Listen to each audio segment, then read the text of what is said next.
Hello বন্ধুরা, কেমন আছেন? আশা করি সবাই ভালোই আছেন। আজ তৈরি করব বাঙালির অতি প্রিয় কাতলা মাছের ঝোল। কাতলা মাছের ঝোল আমরা প্রত্যেকেই রান্না করে থাকি। এক একজনের রান্নার পদ্ধতি এক এক রকম। তবে আমি কিভাবে এই কাতলা মাছের ঝোল রান্না করি সেটাই আজ আপনাদের সঙ্গে শেয়ার করব। আশা করি আজকের রেসিপি সবার ভালো লাগবে। নতুন বন্ধুদের স্বাগত জানাই আর পুরনো বন্ধুদের পাশে থাকার জন্য অসংখ্য ধন্যবাদ জানিয়ে শুরু করছি আজকের রেসিপি। কাতলা মাছের ঝোল তৈরি করার জন্য আমি এখানে নিয়েছি 8 পিস কাতলা মাছ। পিসগুলো একটু ছোট করে কেটে নিয়েছি। আপনারা আপনাদের পছন্দ মতো ছোট বড় যে কোনো সাইজের পিস করে নিতে পারেন। এতে দিয়ে দিলাম সামান্য হলুদ, সামান্য নুন ও 1 চামচ সর্ষের তেল। খুব ভালো করে মাছের গায়ে নুন হলুদ মাখিয়ে নিতে হবে। সমস্ত মাছ ম্যারিনেট করে নিয়ে রেখে দেব 10 মিনিট। এখন মাছের জন্য একটা মশলা তৈরি করে নেব। একটা মিক্সি জারে নিয়ে নিলাম আগে থেকে ভিজিয়ে রাখা 1 চামচ গোটা জিরে ও 5-6টা শুকনো লঙ্কা। শুকনো লঙ্কা থেকে বীজগুলো ছাড়িয়ে নিয়েছি।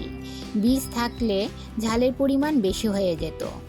শুধুমাত্র রং ও গন্ধের জন্য শুকনো লঙ্কা ব্যবহার করেছি। আর নিয়ে নিলাম 8-10টা রসুনের কোয়া ও হাফ ইঞ্চি পরিমাণ আদার টুকরো। এবারে এর একটা পেস্ট তৈরি করে নেব। গ্যাসের চুলায় কড়াই বসিয়ে 3 টেবিল চামচ তেল গরম করে নিয়েছি। এবারে ম্যারিনেট করা মাছের পিসগুলো ভেজে নেব।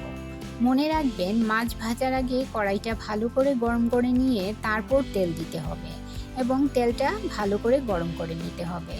আর গরম তেলে সামান্য লবণের ছিটে দিয়ে দেবেন। এতে করে মাছ ভাজার সময় একটাও মাছ কড়াইয়ের গায়ে লেগে যাবে না। সমস্ত মাছ ভালো করে উল্টে পাল্টে মিডিয়াম ফ্লেমে ভেজে নেব। আমার চ্যানেলে নতুন বন্ধু হয়ে থাকলে চ্যানেলটি সাবস্ক্রাইব করে পাশে থাকা বেল আইকনটি প্রেস করুন আর নোটিফিকেশন অল করুন পরবর্তী ভিডিওর আপডেট পেতে।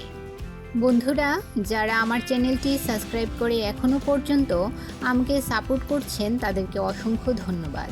আর যারা নতুন বন্ধু অবশ্যই 24 ঘন্টা অপেক্ষা করবেন। 24 ঘন্টা পর আমি আসব আপনার চ্যানেলটি ভিজিট করে আপনার পরিবারের সদস্য হওয়ার জন্য। সমস্ত মাছ ভেজে নেওয়া হয়ে গেছে। এখন মাছগুলো তুলে নিয়ে ওই একই তেলে আমি আলুগুলো ভেজে নেব। এখানে দুটো মিডিয়াম সাইজের আলু এভাবে লম্বা লম্বা করে কেটে নিয়েছি। এতে দিয়ে দিলাম সামান্য নুন ও সামান্য হলুদ।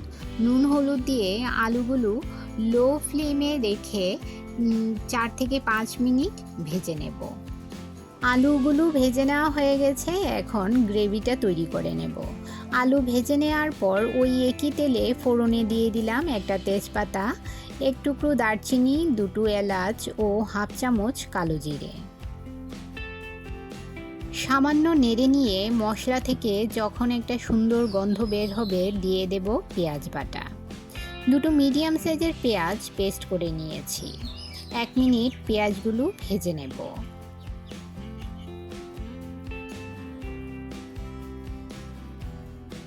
এবারে এতে দিয়ে দিলাম শুকনো লঙ্কা, গোটা জিরে, আদা ও রসুনের যে পেস্টটা বানিয়ে রেখেছিলাম সেই পেস্টটা এখানে দিয়ে দিলাম। সামান্য নেড়ে নিয়ে এতে দিয়ে দিলাম টমেটো পেস্ট। 2টো মিডিয়াম সাইজের টমেটো পেস্ট করে নিয়েছি। 2 মিনিট লো ফ্লেমে মশলাটা কষিয়ে নেব। এবারে দিয়ে দিলাম ভেজে রাখা আলুগুলো। রেসিপিটি কেমন লাগলো কমেন্ট করে জানাবেন আর ভালো লাগলে একটা লাইক অবশ্যই করবেন। আপনার একটা লাইক পৌঁছে দিতে পারে আমার রেসিপি আরও বহু মানুষের কাছে। এবারে এতে দিয়ে দিলাম 1 চামচ হলুদ গুঁড়ো, 1 চামচ ধনে গুঁড়ো ও স্বাদ মতো নুন। সমস্ত কিছু ভালো করে মিশিয়ে নিয়ে লো ফ্লেমে 2 মিনিট কষিয়ে নেব।